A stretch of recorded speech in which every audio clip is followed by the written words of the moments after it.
في بلاد تشرق الشمس من جبالها وتغرب منها،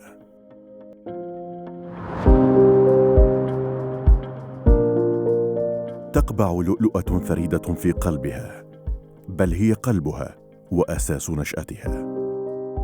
إنها عاصمة العاصمة، جوهرة الكرد، المدينة القديمة، قلعة أربيل.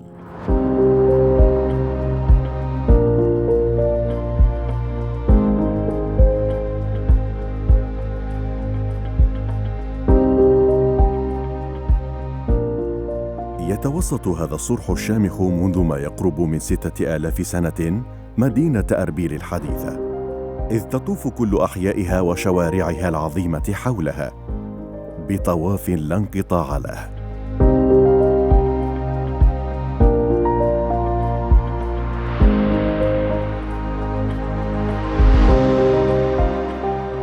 من هذه القلعة ابتدأت قصة أوربيلون، كما ورد اسمها في نص مسماري يعود للألفية الثالثة قبل الميلاد.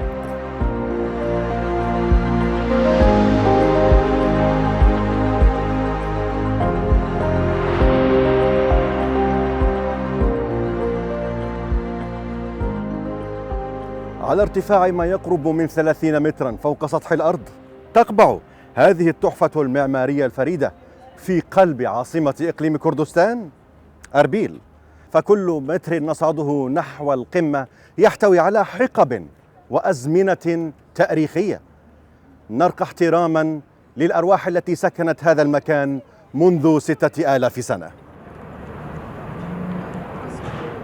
قلعة أربيل كانت تحتوي على 4 مداخل رئيسة اندثر 2 منهما، وما تبقى الجنوبي والشمالي. وها نحن أمام البوابة الجنوبية الشهيرة المطلة على نافورة القلعة والسوق القديم. هذه البوابة ليست مجرد باب للدخول، إنها السراي الحكومي، حيث إدارة أربيل القديمة ومقر أول متصرفية فيها في عشرينيات القرن الماضي.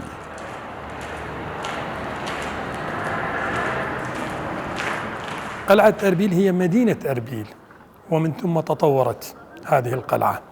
القلعة احتفظت باسمها منذ العصور التاريخية القديمة، فسجلت في المدونات التاريخية بأسماء مختلفة لكنها متقاربة.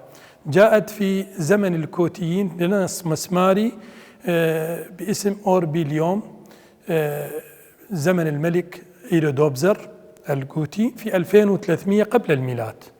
ومن ثم ذكر اسم أربيليوم في كتابات الملك السومري شوليكي في 2100 قبل الميلاد. ومن ثم جاءت بصيغ مختلفة، منها في العصر الآشوري والبابلي باسم أربائيلو، أي 4 آلهة كما يسمى. وأيضا أطلق عليها لدى المؤرخين العرب المسلمين بأربل، أي أرض الخضراء. ومن ثم لدى الكرد سميت بهولير أو خورلير، أي معبد الشمس. طبعا هذا السراي كان بناية حكومية زمن الدولة العثمانية إلى تأسيس الدولة العراقية الجديدة سنة 1923، وتم بناء بناية خاصة لإدارة متصرفية أربيل في ذلك الوقت.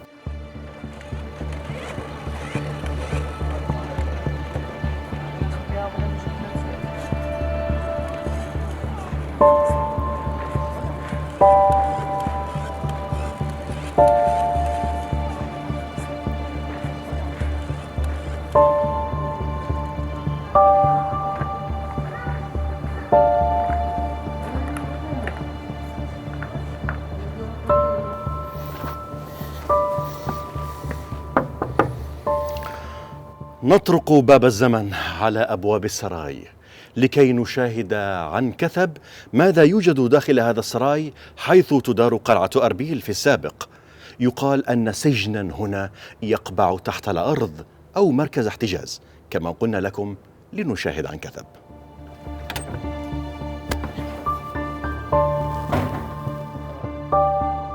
يحتوي مركز السراي في القلعة على 4 طوابق، من ضمنها السرداب الأرضي الذي تستند فوقه بقية الطوابق.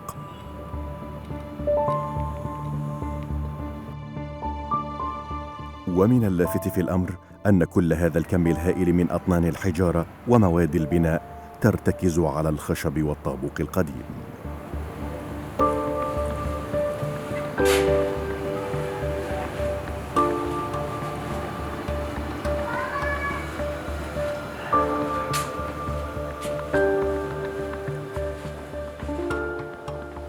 نحن الآن ننزل من على السلالم إلى أسفل الأرض، حيث يقال أن سجنا هنا يقبع تحت الأرض.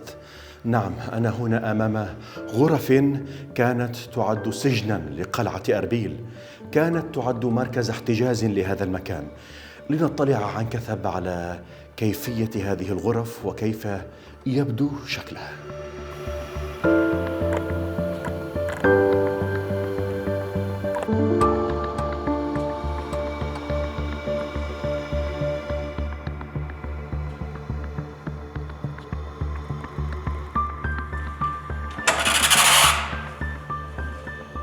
هذه غرفة السجن من الداخل، على ما يبدو بعرض 2.5 متر وطول يتراوح إلى 3 أمتار وربع المتر تقريبا.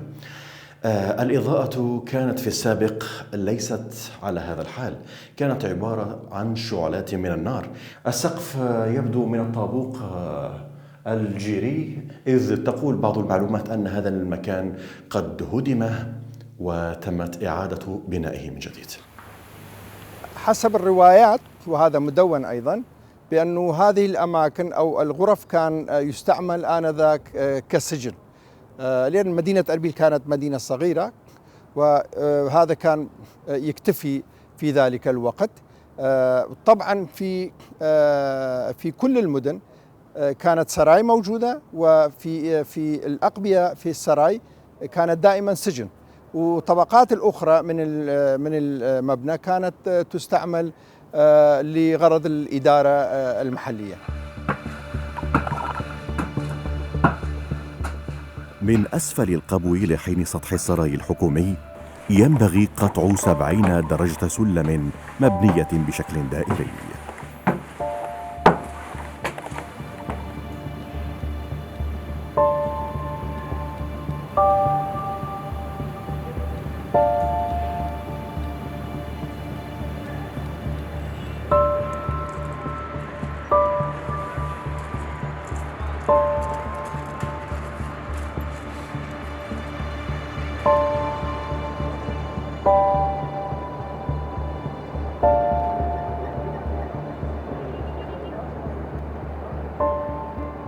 نحن الآن في الطابق الأخير من السراي الحكومي، البوابة الجنوبية لقلعة أربيل، حيث كانت تدار أمور هذه القلعة. في العام 1956 هدم هذا المكان جراء الظروف المناخية التي أحيطت به جراء تعاقب السنين، ليتم بناؤه وإعادة البناء له في العام 2009 ليبدو ما عليه الآن. هذه الصورة لطبق الأصل عما كان عليه.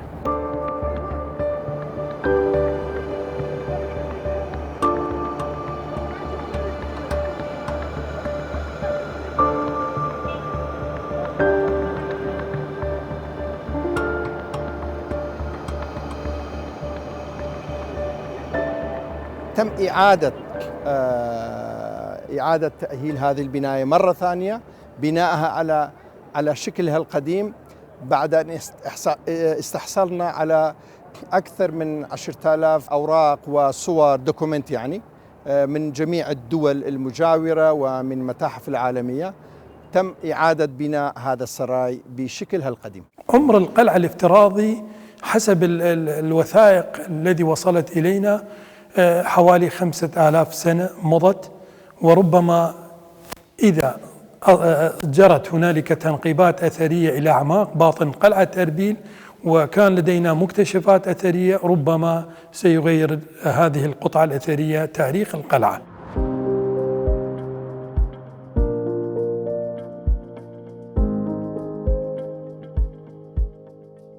أواخر العام 2006 إلى بداية 2007 أخليت قلعة أربيل من ساكنيها، الذين كانوا يتوارثونها أبا عن جد لحمايتها وصيانتها وبدء أعمال البناء والترميم. لكن ما يخفى عن الجميع أن القلعة لم تخلو تماما من سكانها القدامى، فهنالك سر يكمن خلف تسميتها بأقدم مدينة مأهولة بالسكان في العالم حتى الآن.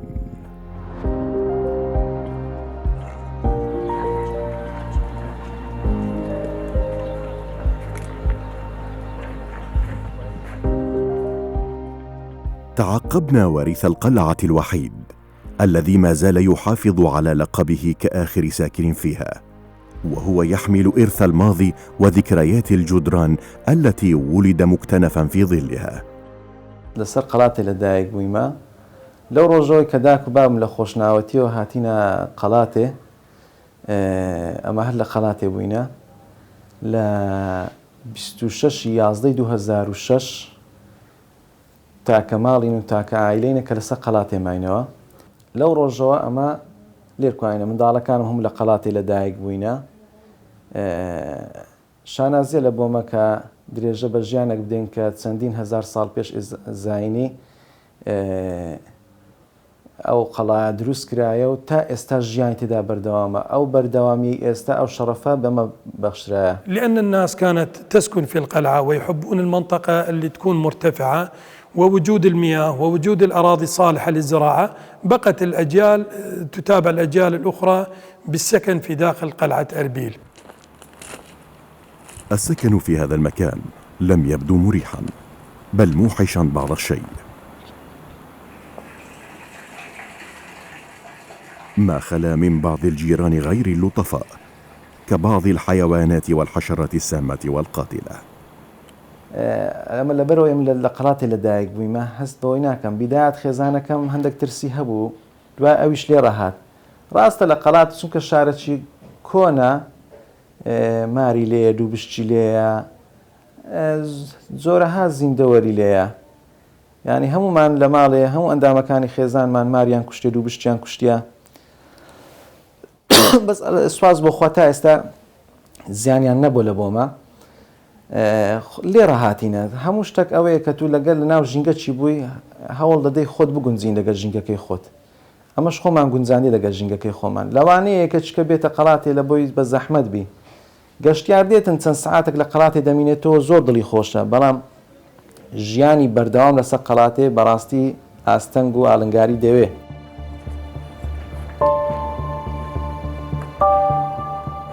من يظن أن هذه القلعة بنيت بصورة عشوائية فهو واهم تماما، إذ تحتوي على 3 أحياء سكنية مقسمة على طبيعة الساكنين.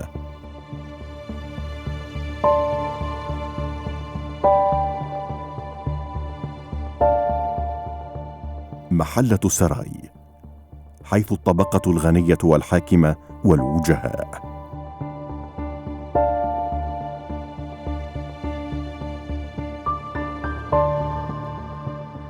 محلة التكية التي قطنها الدراويش وأصحاب الطريقتين القادرية والنقشبندية، وتحتوي على الجوامع والتكايا.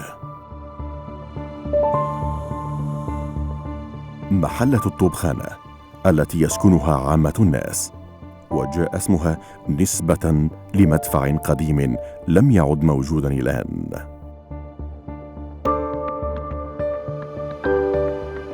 ما نشاهده الآن من دور مشيدة يتراوح عمرها من 150 إلى 200 سنة من الآن، أقيمت فوق أنقاض بيوت أخرى أكثر قدما، وهكذا هي سنة القلعة.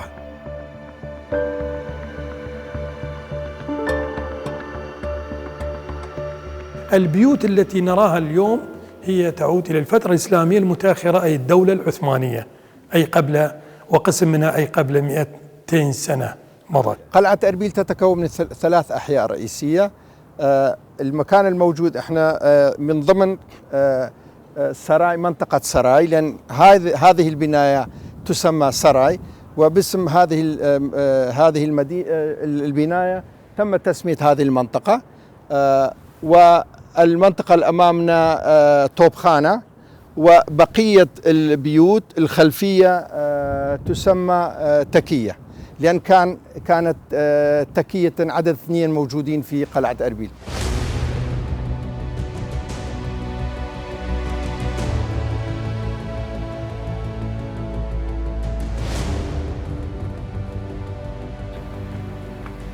نزور الآن منزلا في محلة التكية. تبدو الأزقة ضيقة وتكاد أن تكون البيوت معدومة النوافذ بسبب طبيعة الأسر المحافظة التي كانت تسكن هذا المكان.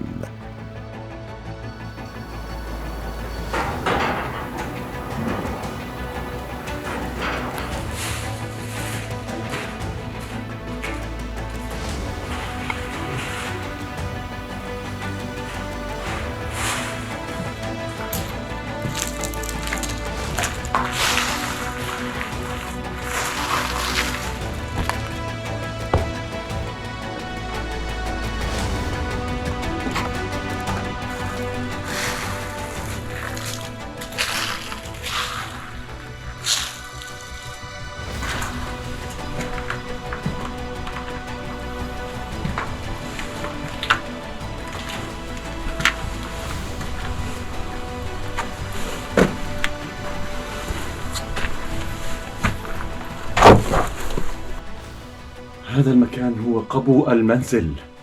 طبعا قبو المنزل، كل المنزل مبني على هذا المكان.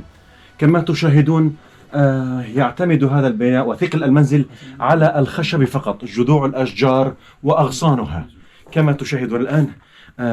وبما أن البيت مهترئ وقديم، مخاطرة كبيرة ونحن ندخل في هذا المكان المظلم والخطر.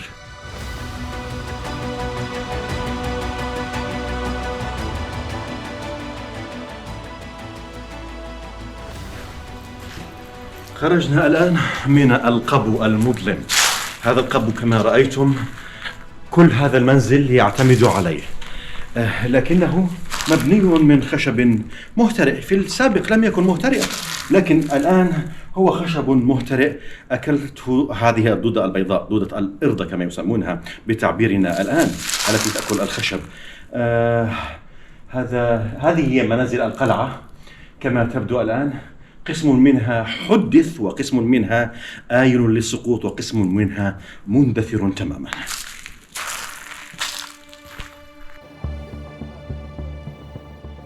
ما يميز محلة التكية عن قرينتيها الطوبخانة والسراي أنها تحتوي على أقدم مسجد في مدينة أربيل، يعود للعام 22 من الهجرة، والذي ذكر في كتاب معجم البلدان لياقوت الحموي قبل 800 سنة من الآن.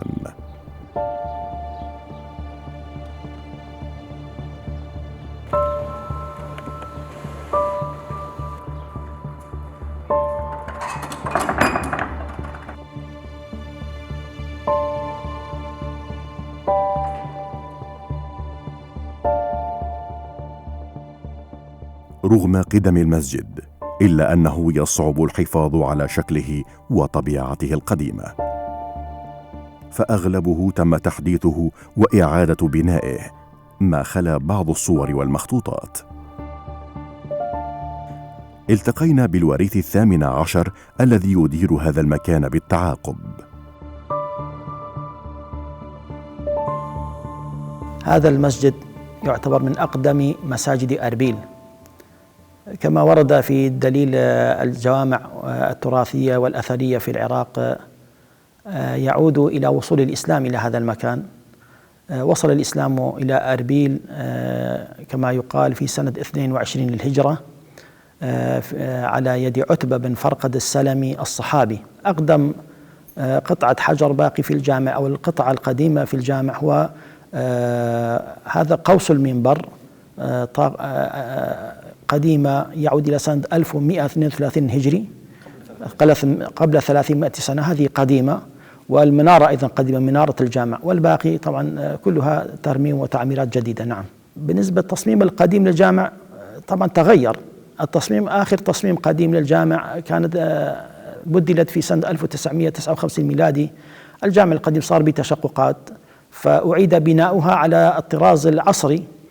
التصميم القديم كان حرم الجامع يتكون من 22 قبة صغيرة، وكان فيها في ساحة الجامع الآن كان فيها بناء ذو طابقين، والحجرات حجرات الطلاب العلوم الشرعية وحجرات الأساتذة.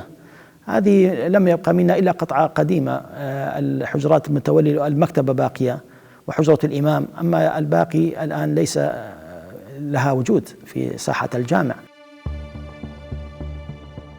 من اللافت في الأمر أن عائلة المفتي أو ما تسمى بالملا أفندي تتعاقب على إمامة وإدارة هذا المسجد منذ 400 سنة.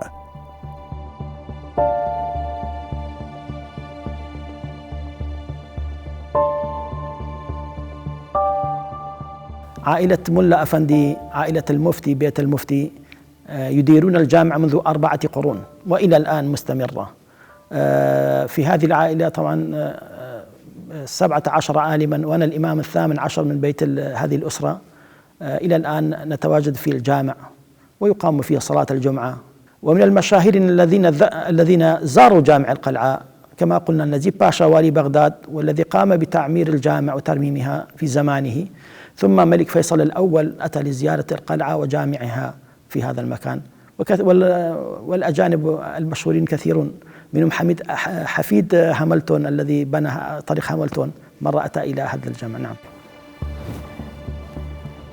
يقع بالقرب من المسجد حمام القلعة القديم الذي يقدر عمره ما بين 300 إلى 400 سنة من الآن،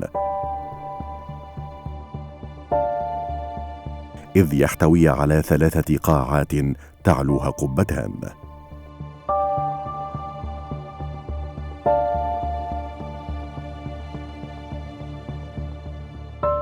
لم يسمح لنا بالدخول داخل حمام القلعة لوجود التعميرات وخوفا على سلامتنا. كما تشاهدون هذه القاعة الرئيسية لحمام القلعة، تقبع فوقها قبة مبنية على الطراز الإسلامي الحديث، تعود إلى ما قبل 300 سنة من الآن. هنا قاعة أخرى موجودة بالقرب من هذه القبة الأولى، قبة ثانية أصغر منها، هنا قاعة أخرى في الحمام. يوجد بئر بالقرب من هذا المكان، يبدو أنه مصدر المياه الوحيد للحمام الذي يأخذ مياهه منه، لكن البئر الآن جافة لا يوجد فيها أي مياه. كما تشاهدون قبتين وقاعة أخرى ثالثة لا توجد فوقها قبة. طبعا هذه القلعة رممت أكثر من مرة، قبل يجوز 150 سنة أو 100 سنة. آخر التعمير كان في السبعينات، فنهاية السبعينات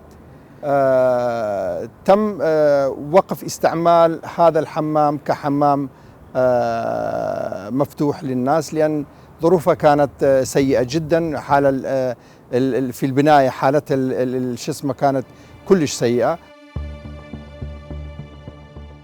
لا حمام دون مصدر للمياه، إذ يحاذي هذا المكان بئر عميقة يقال أنها كانت تأخذ مصدر مياهها من قناة سنحاريب الملك الآشوري الذي أوصل الماء إلى القلعة في العام 700 قبل الميلاد. من الأحداث التاريخية اللي مرت على قلعة أربيل هو أن الملك الآشوري سنحاريب سنة 705 قبل الميلاد جلب المياه، يعني مشروعين، مشروع إلى قلعة أربيل ومشروع آخر من خنس ببعد 80 أو أكثر من 80 كيلومتر إلى داخل العاصمة نينوى. نفس الملك قام بجلب المياه من وادي بستورة، أي جمع المياه الروافدها بطريقة الكهاريس في بعض الأماكن وبعض المناطق مكشوفة إلى منطقة قلعة مرتكة وإلى بحركة إلى قلعة أربيل، وكان هنالك خندق يحيط بقلعة أربيل تتجمع هذه المياه، وبداخل قلعة أربيل هنالك البئر.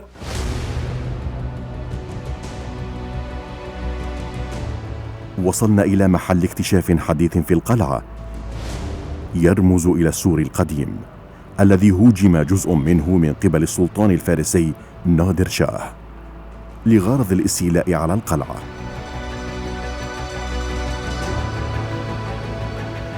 نحن الآن بالقرب من أهم مواقع القلعة الأثرية المكتشفة حديثا، لكنها تعود إلى حقب متعددة تصل إلى 3000 سنة. ننزل الآن إلى حيث السور، هذا السور القديم. هنا نقطة حراسة قديمة حيث يقف الحرس ويدافعون عن هذه القلعة. نادر شاه السلطان الفارسي هاجم هذا السور بالمدفعية أواسط عام 1700 تقريبا و42 أو 47. هاجم هذا المكان، وهذا المكان اندثر وبنيت فوقه المنازل. هناك موقع آخر يسمى حاليا سايلو، حيث تجمع الحبوب وبعض الأغذية في هذا المكان. يلاحظ معي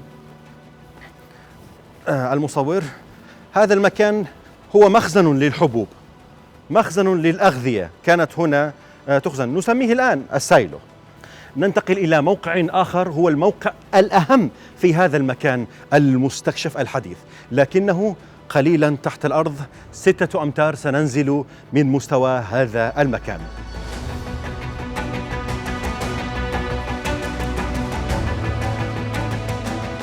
السلم غير آمن تماما، سلم طيني مبني من الطين فقط. ننزل بحذر شديد إلى هذا المكان حتى لا يقع لنا أي مكروه.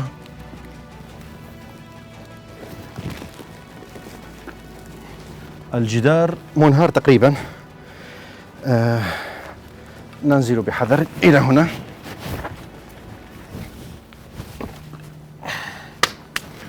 مشاهدينا، هذا المكان يمتد إلى 3000 سنة كما قلنا لكم. هذا الجدار إلى العصر الآشوري الحديث، إلى 3000 سنة. المدينة عبارة عن طوابق. هذا الطابق كان قديما، كانت هنا مدينة قديمة بعمر 3000 سنة. نحن الآن نزلنا إلى عمق 3000 سنة، وليست 6 أمتار فقط. عمق التاريخ هنا، عمق الحضارة التي بنيت على أساسها قلعة أربيل.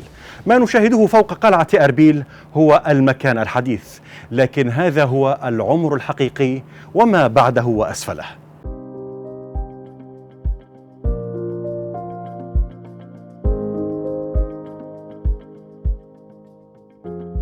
مع غروب الشمس شعرنا بالحنين إلى الماضي عقب استنشاقنا تراب القلعة الذي خالط الأنفاس. فكم من حضارة غربت عليها الشمس لتنتظر فجرا جديدا.